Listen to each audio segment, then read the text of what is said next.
Hi, this is Tom Osberg, aka Ginger Khan, and you're listening to Void Signal with Brian McClelland.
The first question that I wanted to just put to you is that you've got this new single coming out.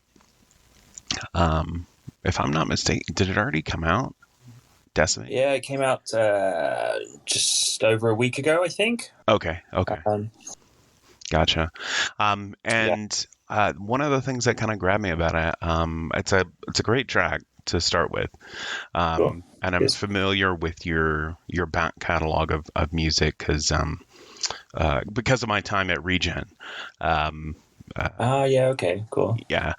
But one of the things that grabbed me about it was like how there's like a narrative that you're crafting behind these releases, and I find that a really kind of compelling place to be sort of writing from? I mean, in a genre where a lot of people are sort of writing about, very, the end of the world, very personal things, all these kinds of, Yeah. concepts. What kind of led you to want to craft a narrative through your music? Well, it's just, I feel it's all about the end of the world. Right. No. So I've been a massive sci-fi fan forever. And in my own personal world, I don't have any struggles. Like I have a good job. I'm very settled. My mental health is generally pretty good. I'm a pretty upbeat person. So I didn't want to kind of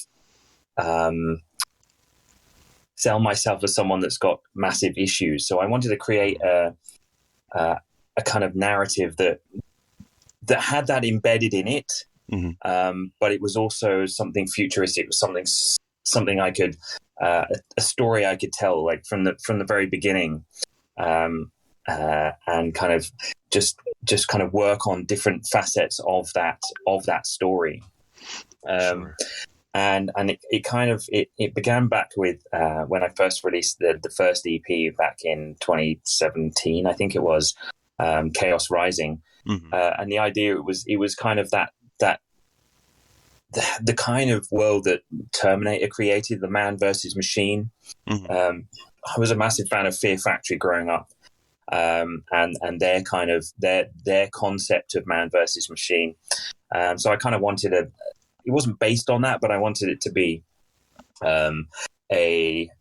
Thanks for following on Bandcamp. Cheers. Oh yeah, sure. I didn't know you were like going to be watching as I. No, awesome. Cheers.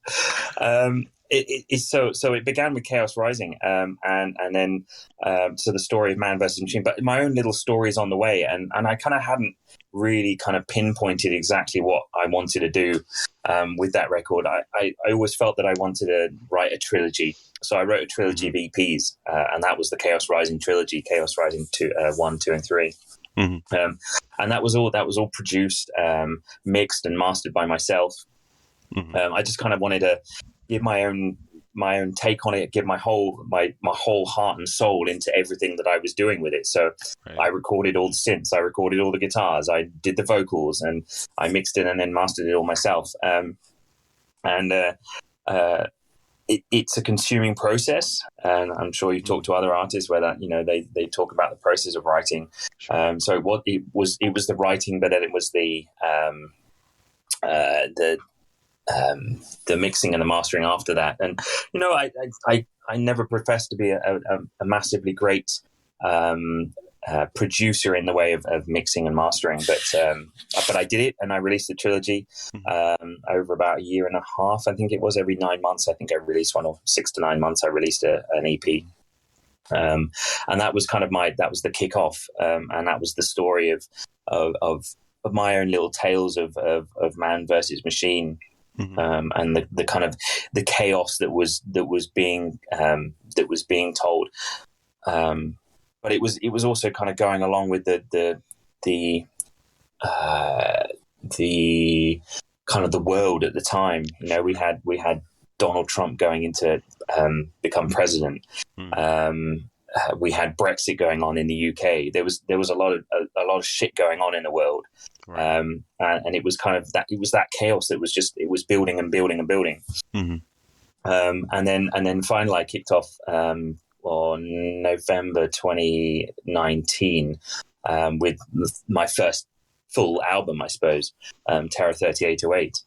And that was it, through the album. It was it's the tale of humanity's kind of struggle in the year 3808, which now consequently has kind of become the year that is like a forever year. That's the year that I write about. Gotcha. So yeah, Terror 3808 was good. I wrote everything on it again. I had a couple of guests on it, which is cool. I had Erin from Witch of the Vale singing on one of the tracks. Oh yeah, I'm familiar. Yeah. Yeah, so she was awesome. Just kind of actually, well, they were awesome because Ryan, he's the magician behind it, the musician behind it, actually kind of helped add some other production to the track as well. Mm-hmm. So it was really was featuring Witch of the Vale, and then the last track on the album's featuring a good friend of mine who ended up actually mixing the whole record. But he plays electric cello. So you hear the kind of the synth line at the end. It was actually, he played that in with a cello, but through a MIDI controller. Oh, wow. Yeah, so he's controlling Serum synth, but he's playing it live on the cello. So you hear that at the end, and it's kind of this massive like synth wavy, industrial, kind of tribal-ish track, which is called. I'm just going to click on the album so I remember what it's called. That's called "Seeing Through the Grey," and it was kind of my take on a bit of synthwave that I was listening to at the time. Right.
and the solo that you hear kind of towards the middle of the track, towards the middle to the end of the track, was all him just kind of noodling around on the cello.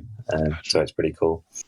But yeah, so that kind of stood us in good stead with the year 3808, calling the album Terror 3808. One thing that I do want to kind of touch upon here is that, like, I do greatly appreciate, like, the sci-fi aspect of it. I mean, I grew up on sci-fi as well. I mean, you know, Sure. It was Star Wars in the morning and Last Starfighter and all these kinds of things. But Yeah, sure. I can't help but notice a couple of things. First off, you're very British, right? Yeah. I did notice that. But Oh, really? yeah, it shows. So also Chaos Rising, Terra 3808, Chaos Retold. There's a lot of easy comparisons to draw to Warhammer 40K here.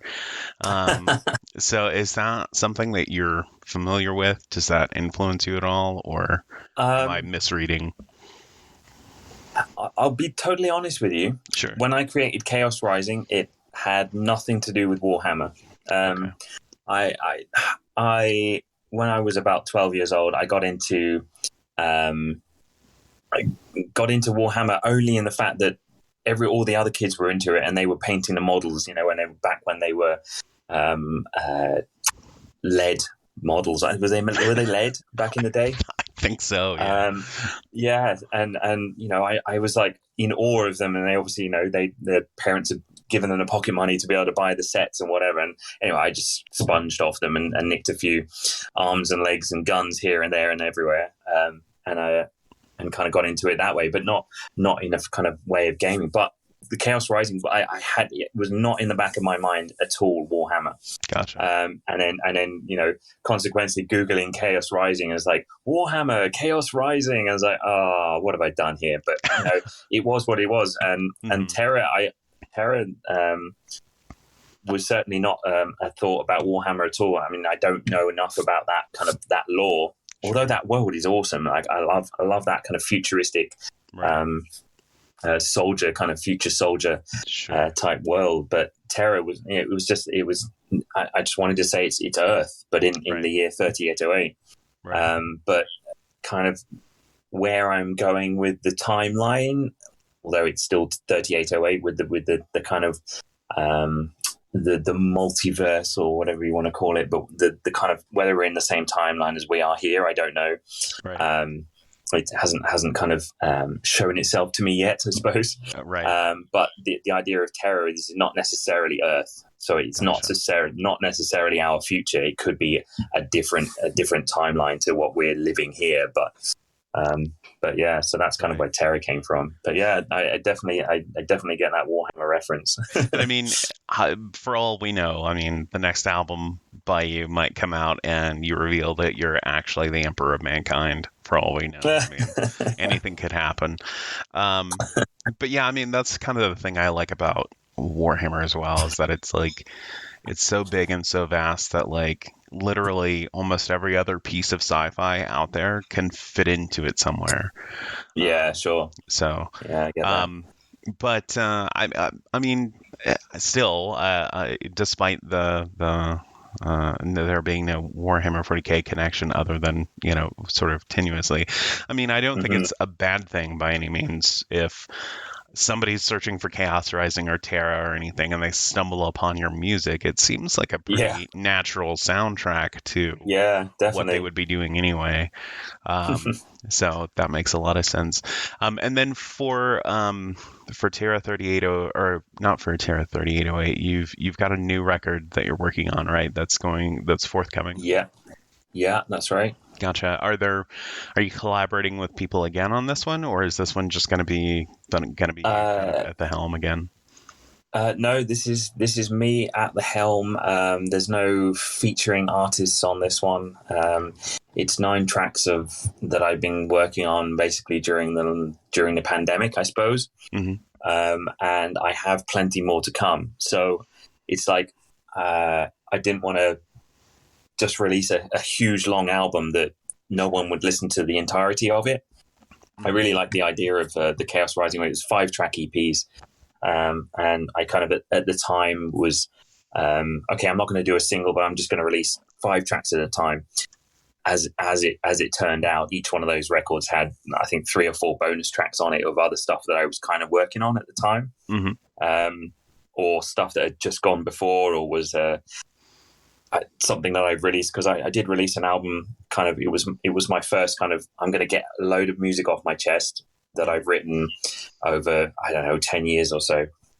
But I kind of polished it up a little bit, put my own mix and master on it, and that was called An Anthology of Corrosion. So I kind of didn't know where I was going with that, but I wanted to release a whole bunch of stuff that I'd done just to kind of get it off my chest. And then with Chaos Rising, that's where I began.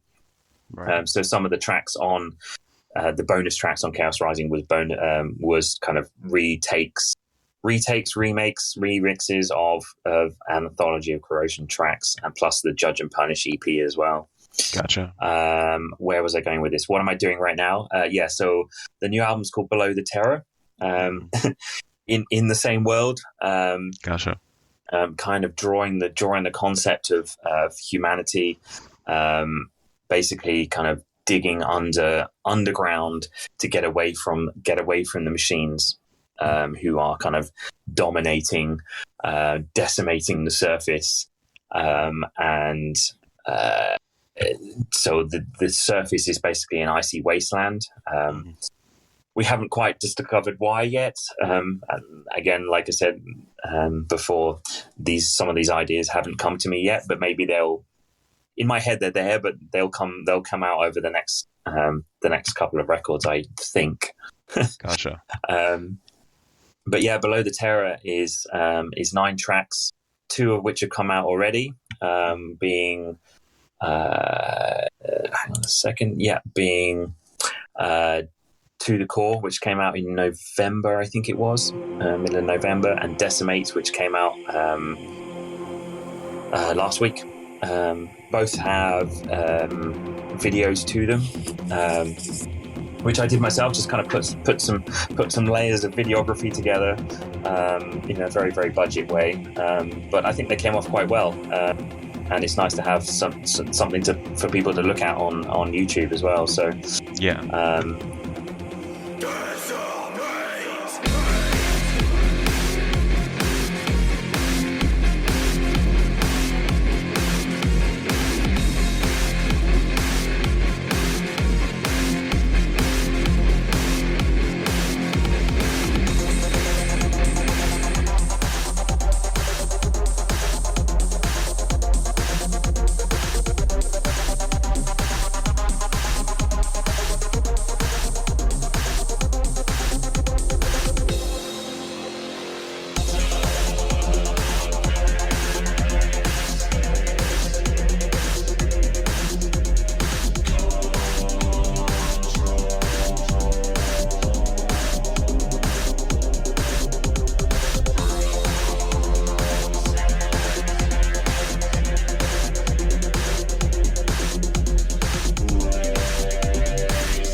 so the album is 9 tracks. 8 of those tracks are completely finished. They are like ready to go.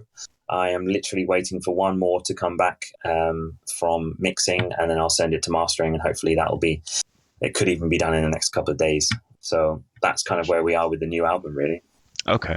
Well, that sounds really great. I'm curious. One thing, another question I did want to kind of put to you is that like your albums all have this very narrative focus. And it sounds like you more or less have something of an idea of where it's going as a story. Is this something that you've ever considered writing out and publishing? And then I'll go ahead and, hit you with my follow-up question as well, which is, have you worked on any music that is, or produced any music that's not centered around this narrative that you've crafted? Like, do you find it easier to work on this because it's something that you kind of can generate fresh content for, instead of kind of having to like maybe look inward or go through something traumatic to have something worth writing about? I would say that's probably the case. I like the narrative that I'm writing in, and generally I try and fit my ideas around it. I have, if you go back to I guess not even that record. There's I'm sorry, I'm just clicking my own tracks here. It's all good.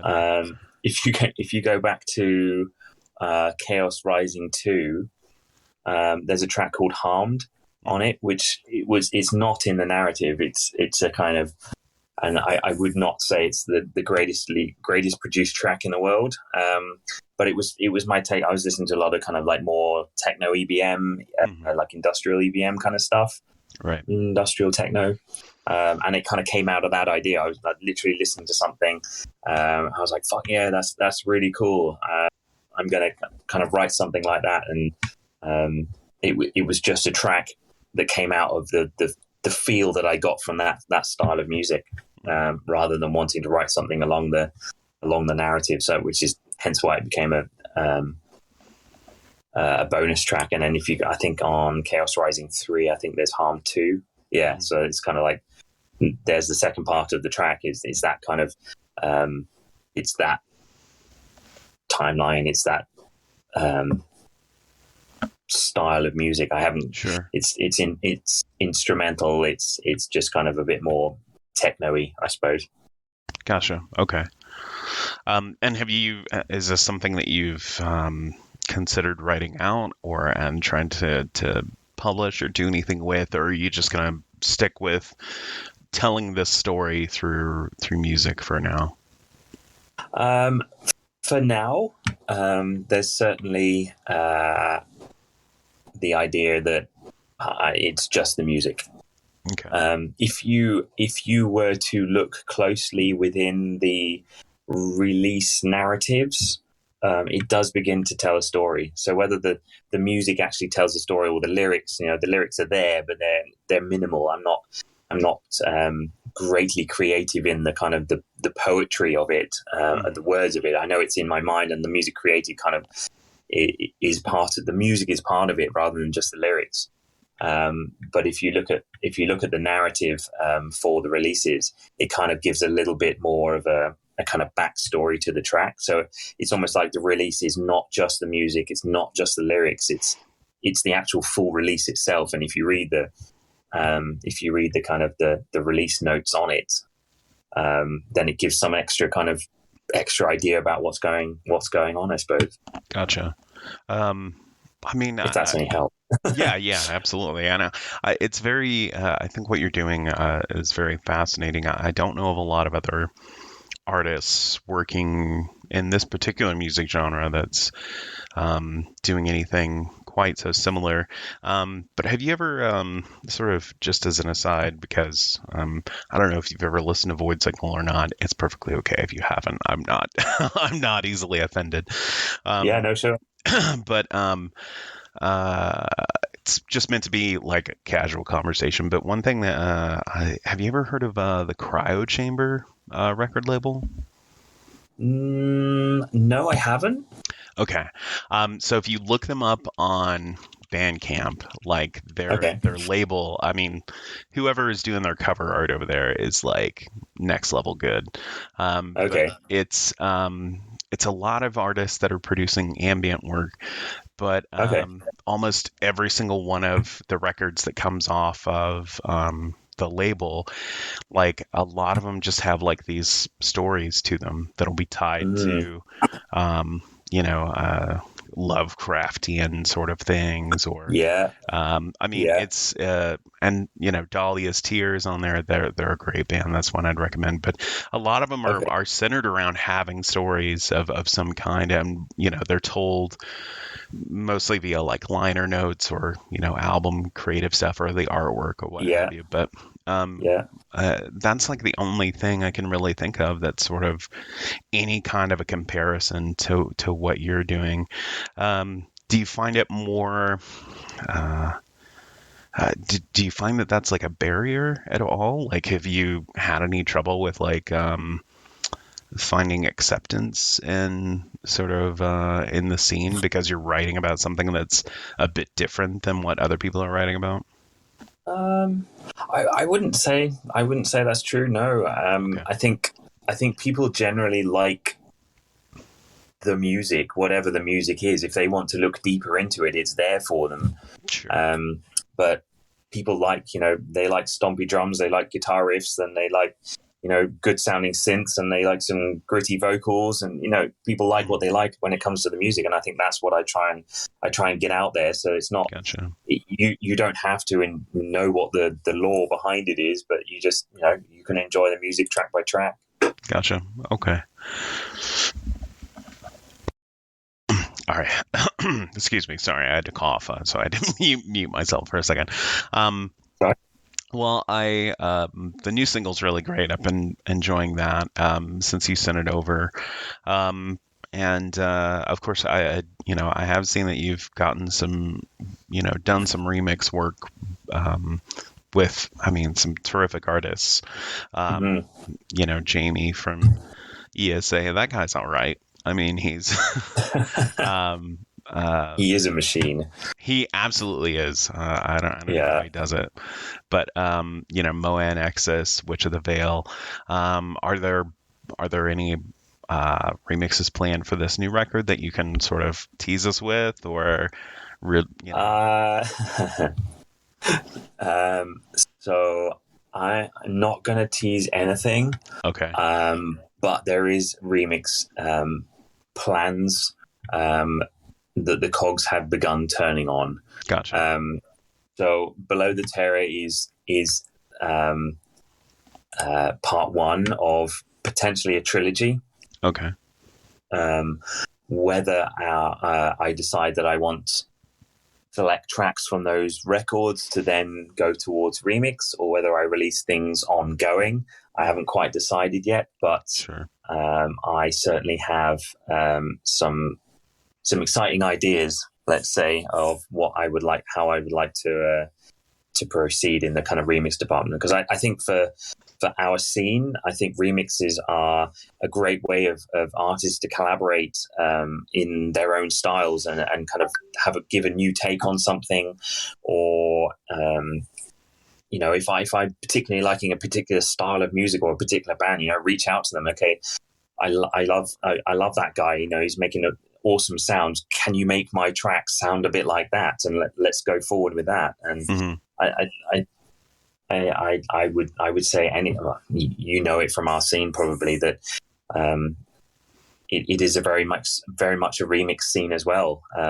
Yeah, for sure. And I've dabbled my toe and done a few remixes along the way in the last couple of years as well.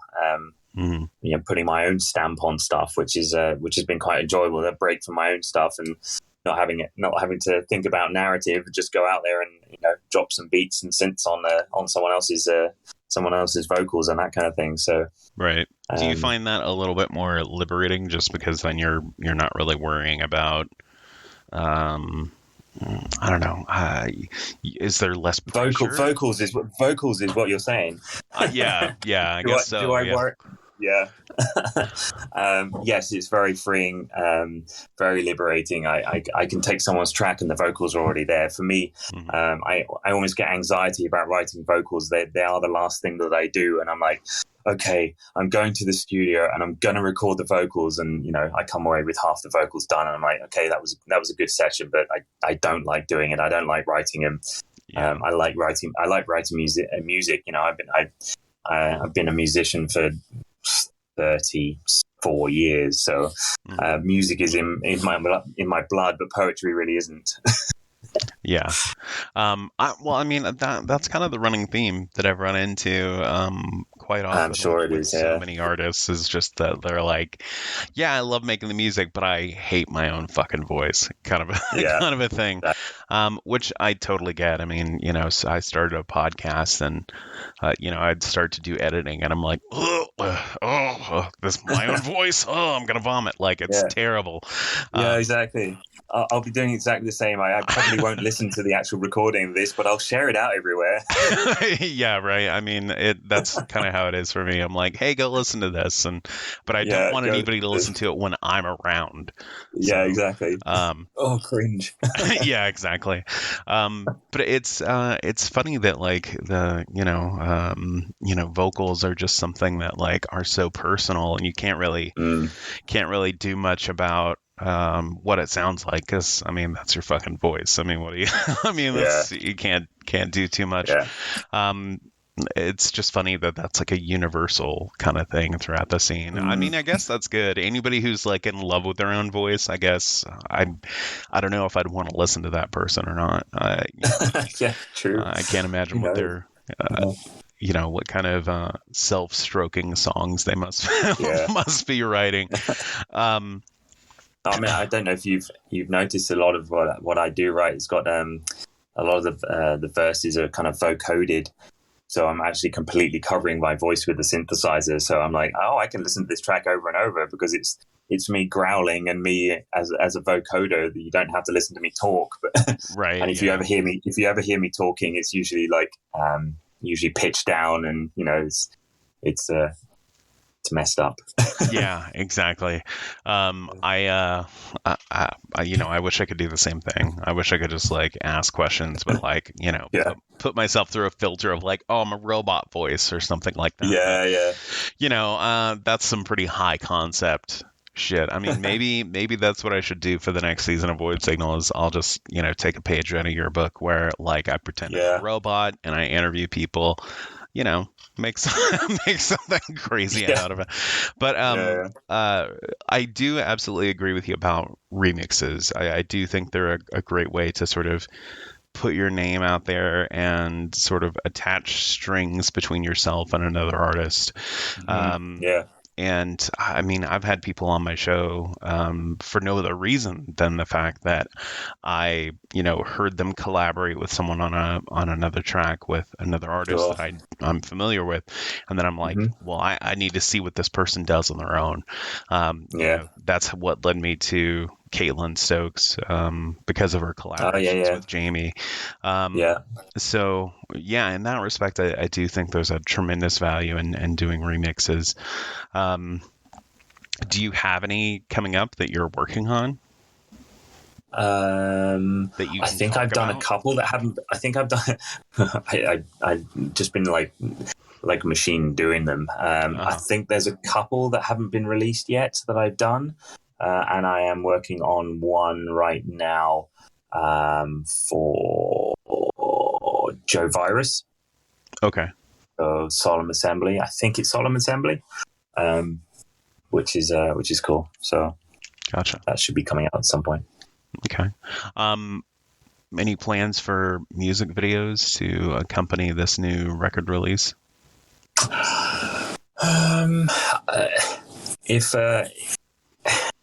If I could, I would, but I'm not sure. So I've got a couple of live shows coming up that will be in part kind of filmed a little bit, hopefully gathering some footage from people's phones or whatnot, and maybe stick some of that together in a live release with the original track over the top. Trying to put together some rehearsal footage that will feature some of the new tracks possibly. But I think the idea is that maybe we will release one more track from the album the week before the album drops, just to kind of give it some momentum. Merely because I don't want to release any other singles from it, because where are we?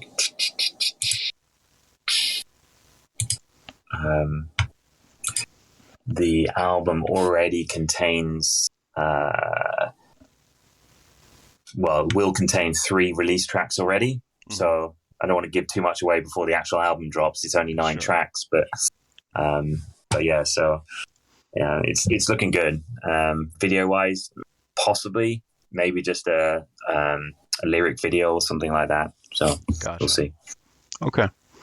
All right. Well, I mean, all of that, I mean, it sounds like you have a lot of stuff in the pipeline kind of coming down the road. Yeah. What, this will be kind of the last question I ask you about your music.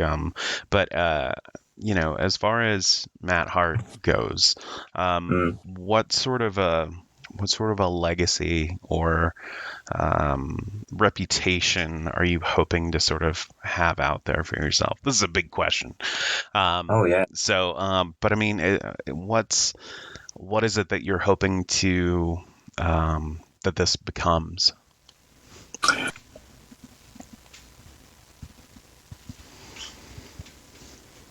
Really good question. Hey, thanks. I tried. This one in advance would have been really good, Brian. No, never in advance. Always have to on the spot. Yeah, on the spot. Shit. I love doing what I do. I am highly influenced by all the music I listen to.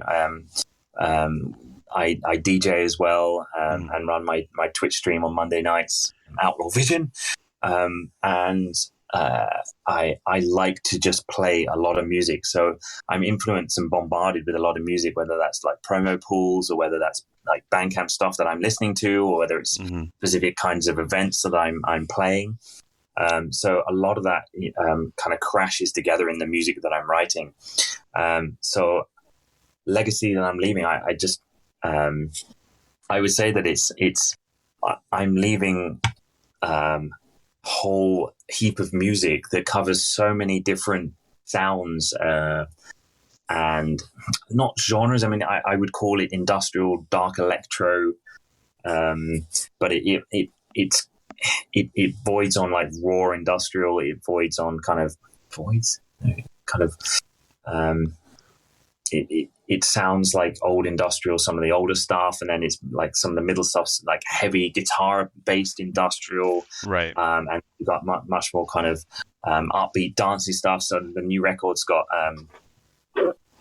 some faster tracks on it, some pretty chaotic tracks, but I hope that I leave something that DJs have in their DJ collection that is like, oh yeah, I remember this track. It's awesome. I play it. We as DJs, we're still playing Headhunted by Front 242 because it is such a well-known track. And how old is that track now? Can you tell me? Oh, I mean, it's like 40 years, I think. Yeah. It's something crazy. But it stands up against time. And I would hope that the music that I release stands up against time, that it's so varied that it doesn't sink into a specific kind of genre sinkhole, that it is just it's still there and it's still relevant and it still sounds good on whatever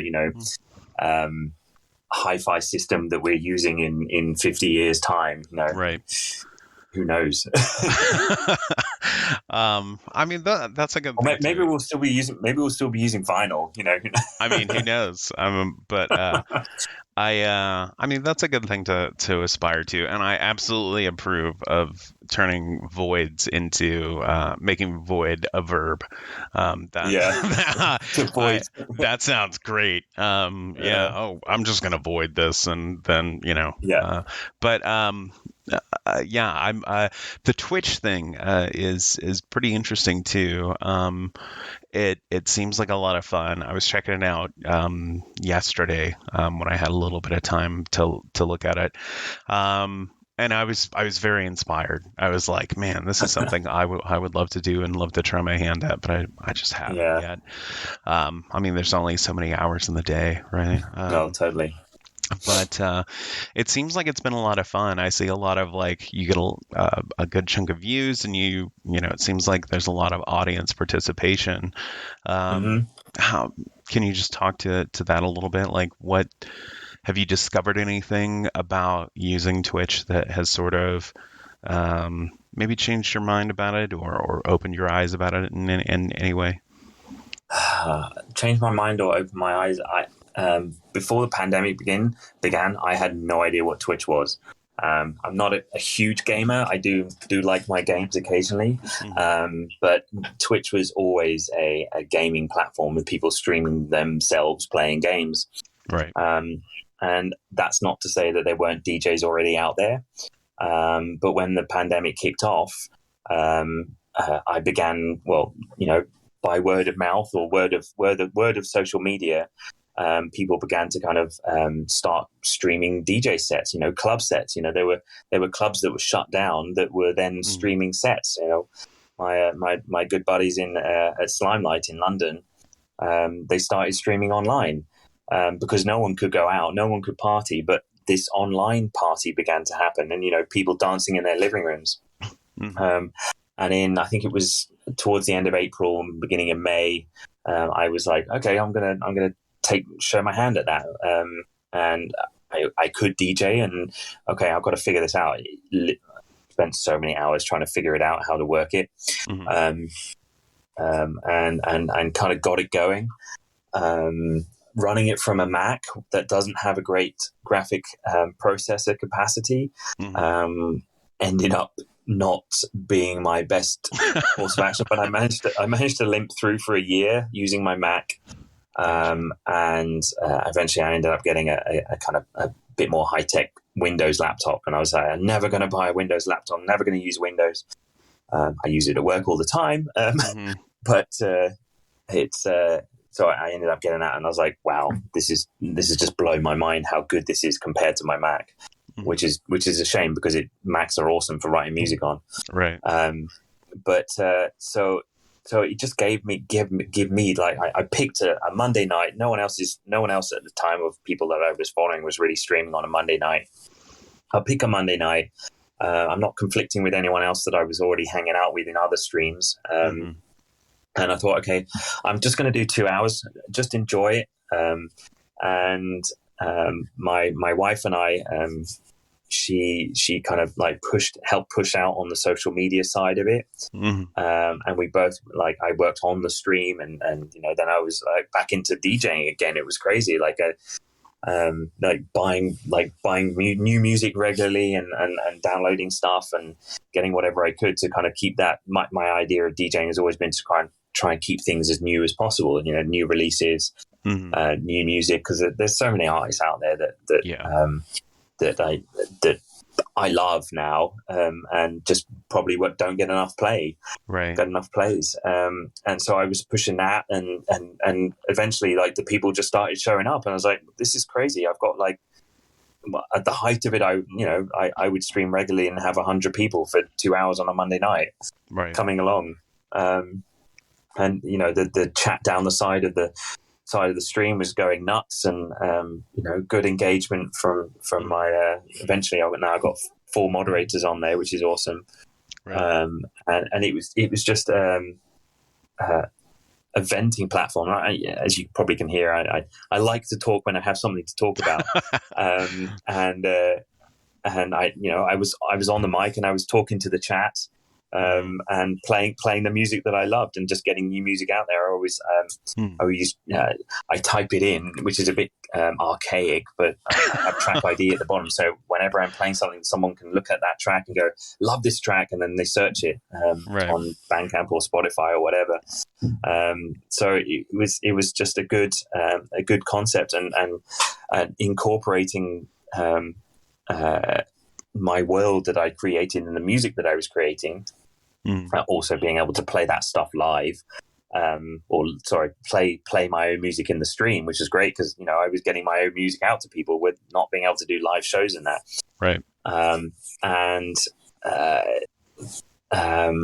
so using the concept of 3808, basically my idea is that I stream back from the year 3808 to 2021 or 2020 is when it originally started. Right. Crazy. So I would stream every day or every twice a day or whatever in the year 3808, but then I'd be transmitting back every week in during the pandemic, and knowing what it was like. But in the history books of 3808, Right. I was able to kind of create that concept as well. Gotcha. And try and keep the stream looking fresh and futuristic and modern, but being able to talk to the audience and play the music of the time, which was Right. the music that was coming out. So Yeah. that was kind of my idea behind it. And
kind of answered your question. It does, absolutely. And it's remarkably similar to sort of my own kind of goals and ambitions, I guess you could say. I mean, part of the reason what led me to being a music journalist to begin with was, born simply from my love of music and sharing music with people. So when it came time to like start up a podcast, I mean, ever since I've started doing it, I've been like, you got to listen to this, you got to listen to that, like all the artists that are out there that like, it's a tidal wave of stuff. And, in that wave is plenty of things that might be a little bit kind of mediocre or average or acceptable or whatever. But there's also the things in there that like, here's a great artist and they have no plays or they have, nobody's listening to this and they should be. So I absolutely relate to that sort of a goal of wanting to share music with people, because it's always been like one of my favorite things to do is to just like, give somebody a song and be like, you got to listen to this, you got to hear this, and then just have it like blow their minds. And similarly, when people send me tracks that I'm like, holy shit, this just like changed my whole world. That's always fun. And I admire you for kind of stepping out there and trying something new that, maybe you weren't familiar with, especially on a Mac. That's... I mean, I've been a PC guy my whole life. I've had to use Macs for fair enough. work, but I mean, granted, I'm not making music, so I can't really speak to that. But it seems really cool, and it's something that I've, I do have a void signal Twitch that I've done nothing with. So, one day, but. It's really cool, and I think it's really neat. I would actually love to see more artists doing it, simply because it seems like such a great way to, for anybody who's really into your music to also sort of stop by and be able to have sort of, I mean, in this music scene, granted it's a smaller one, but I think one of the things that's become so neat and interesting about it is just how easy it is to sort of interact with artists. And I mean, that's kind of a double-edged sword, right? Like, because sometimes you might interact with an artist that you love and, hey, maybe they're sort of shitty. But overall, it's probably a very positive experience. I could do without all the like, tag your favorite artists and see if they respond to you kind of a thing. Like that's played out. Like it was cute and cool like a couple times, but man, I would have to believe that it gets old. But it's still it does seem really, really cool and really interesting to be able to just sort of interact with artists a little bit more easily. Definitely. Have you gotten a lot of Sorry, go ahead. No, go ahead. I was just going to ask, like on Twitch, have you gotten a lot of, have you run into people who just come in for no other reason than to troll you and be like, hey, Matt Hart, I listened to your most recent record and it was shitty. Do you have... You know what? I think we have about 10 bands on our channel, and most of them are bots that, just come in, pay for followers. The scene over the last nearly 2 years now has been so encouraging and positive. I've been in a couple of other channels when you may get someone come in who is trolling, and the moderators very quickly cotton onto it and kick them out. It's been a very, very positive experience. And I've had people, send me messages saying, you've been the best thing for my mental health over the last year or whatever. I don't have a bad word for it, honestly. Gotcha. So it's been very positive. Good. I'll see what I can do to change that if you want. I mean, just to spice it up. Feel next free to time you drop in stream. and say, "Oh, you're shit." Yeah. I mean, I think it would be fun. I mean, just like drop in and people will be like, "What? That said it was void signal," and then I can just be like, "Oh, it wasn't me. Must have been somebody else." Yeah. I mean, I do my best not to talk shit about people. That doesn't always work, but it's okay. Opinion is opinion. It is what it is. Exactly.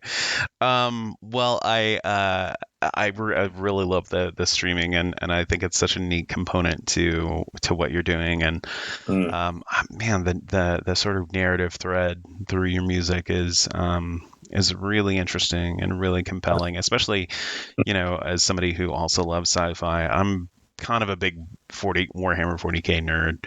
So yeah, no, fair enough. The moment that I was like, Terra and Chaos Rising, let me check in. And I mean, there's just so much great sci-fi out there. I want to be respectful of your time. We're coming up on 45 minutes or so.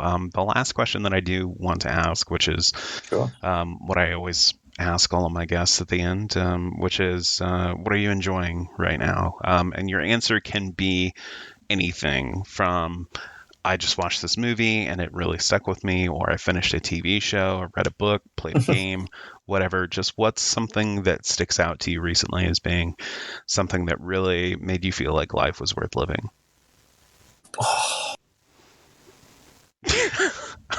I'm sorry. These are the questions. No. I love it. It's great. You know what? So the last year and a half, I've been living away from home during the week, Monday to Friday. So I'm basically like a weekend husband, as my wife calls me. Sure. We connect over the phone and through FaceTime and this kind of thing, and the connection is still good there. But on Friday we just got we took order of 2 Oculus Quest 2s. And this stuff is blowing my mind. Oh, really? VR is going to be the next big thing. Like I'm so amazed at what it looks like and what it can do. In very, very big brackets, look into, maybe think about streaming in VR one day. It's right. That kind of the engagement of it, and I can go into a room and hang out with an avatar of my wife, and right. We can sit on the couch and just have a chat. It's that, but then you can play games and you can be enthralled by the world around you. And I ended up hanging out way too late on Monday night, till about 2 a.m. and I needed to get up at 7. And ended up hanging out with a couple of people who come along to my stream, and they stream themselves, and we're just hanging out, and I'm talking to them like you and I are talking. Yet normally all I get is like Facebook messages or Twitch chat from them. Right. So it's just like, it's bringing the world closer. We can just hang out as avatars, but right. Avatars will become more human, I'm sure, although people want to still dress up as, crazy avatars that are out there. Right. Yeah. And yeah, we'll leave that where it is. But yeah, it does seem cool. It's something that I've taken an interest in. But I just haven't tried to make the leap into getting one. It was interesting to see sort of, at least from the gaming side of it. I feel like there's been so many VR games that haven't really taken advantage of it. But after watching some people play Half-Life Alyx, I was like, wow, this is something that's, doing something significantly different. I mean, you can see videos of people who hit a head crab with a chair and throw it out the window, and things that normally wouldn't be parameters, I guess is the word I want to use. If it's not coded for your person to do it, then they can't. Whereas VR is a much more dynamic sort of environment where you can, for sure, throw chairs at people if you want to. But it seems really cool. I just haven't checked into it yet. But I mean, that's a really good answer. It's really cool. do you mind if I ask the reason that are you just away for work during the week? Yeah. So I'm based about 100 miles away for just an assignment posting away from home, but I'll be going back to home hopefully late spring. So Gotcha. back to my home workplace, I suppose. Gotcha. Okay. Yeah. Well, I'll, just to also answer, the thing I've been enjoying lately is I got into playing Final Fantasy 14. That's been pretty fun. But Okay. the thing that's really just been like kind of sticking with me lately is I've been revisiting Slaughterhouse 5. It's like my favorite book, and Okay. my wife bought me a first edition that's like signed by Kurt Vonnegut, and I just absolutely love that book so much. Have you ever read it? No, I haven't. No. Oh my God, Matt! What do you? What? I've got my little post-it notes here that I write notes on. What's it called? Slaughterhouse 5. I've heard of it, right? I mean it's pretty famous by now, but it was written by Kurt Vonnegut, and he was in the firebombing of Dresden in World War II. And so this book is part fiction, part based on his experiences. And the way it's told is this very sort of have you seen the film what was it called? Arrival? Ooh. With Amy Adams, I think. Yes, I think so. It's like the weird aliens, and like I don't want to spoil it for anybody who's like seen it or anything, but is it where she walks out into kind of under the black void and then talks to them or something? Yeah. And she's like having flashbacks throughout the film. Yeah. So it's that film is, I don't want to say loosely based on, but it has a similar sort of theme to Slaughterhouse 5, in that Slaughterhouse 5 has this race of aliens that sort of don't experience time in a linear fashion. So the narrative for the book actually ends up jumping around quite a lot between we're in World War II, in Dresden as a prisoner of the German army, and the firebombing happens, mixed with this character's living his normal life, being a husband, and then now he's on another planet with aliens called Tralfamadorians and all this kind of thing. And it's a little weird at first, but man, it's just such a compelling book, and I go back to it every couple of years just because it provides such a valuable look at the concept of time, right? It's just I just absolutely love it. I can't say enough good things about it. That sounds cool. Anybody you meet who's like read Slaughterhouse 5 and is into it are like really into it. Like for whatever reason, it just grabs people. But yeah, that's what I've been enjoying lately, and I can't recommend it enough. I tell you what, it's about a 2-hour drive down to here Monday and Friday, and I've really been getting into listening to audiobooks. Right. So I will search out the audio book for that and give it a play. I think that'll be a really good way of getting me to listen to it. Actually, I was looking for something to listen to. Okay. I'll get that over to you. But so we are coming up on about an hour, which is usually what I set aside. But thanks for coming on the show, man. I appreciate it, and I appreciate your time. Sorry we had to bump this a couple times, and I think we almost ended up having to bump it today. If you check your email, you'll probably have an email from me from a few hours ago where I'm like, hey, my head is killing me. But when I saw that you were on Discord, I was like, all right, I'm going to get myself, I'm going to do this. I'm glad I did. Get your shit together. Okay, fine. Yeah, I know. Like, oh, my head, my toes, but I'm glad I was able to rally myself together. man, I like what you're doing, and I'm looking forward to seeing what you produce next. Cool. I Thank will. you. I'll definitely include some of your tracks mixed in with the show and everything. I do have to warn you, I've got a little bit of a backlog of episodes. Yeah, no worries, dude. No worries. Okay, yeah, it'll be. I mean, even switching to like 2 episodes a week, it's going to be like a couple weeks, I think. That's cool.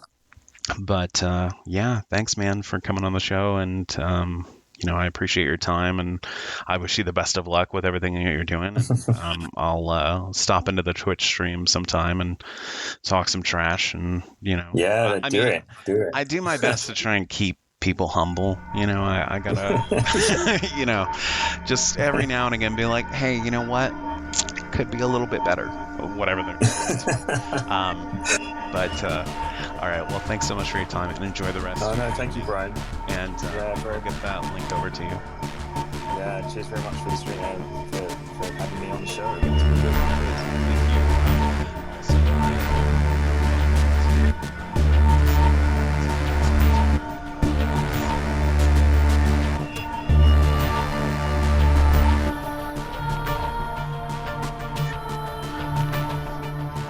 If you want more Void Signal content, then please visit voidsignal.net. Here you'll find additional information about the show, including merchandise that you can buy to support the show.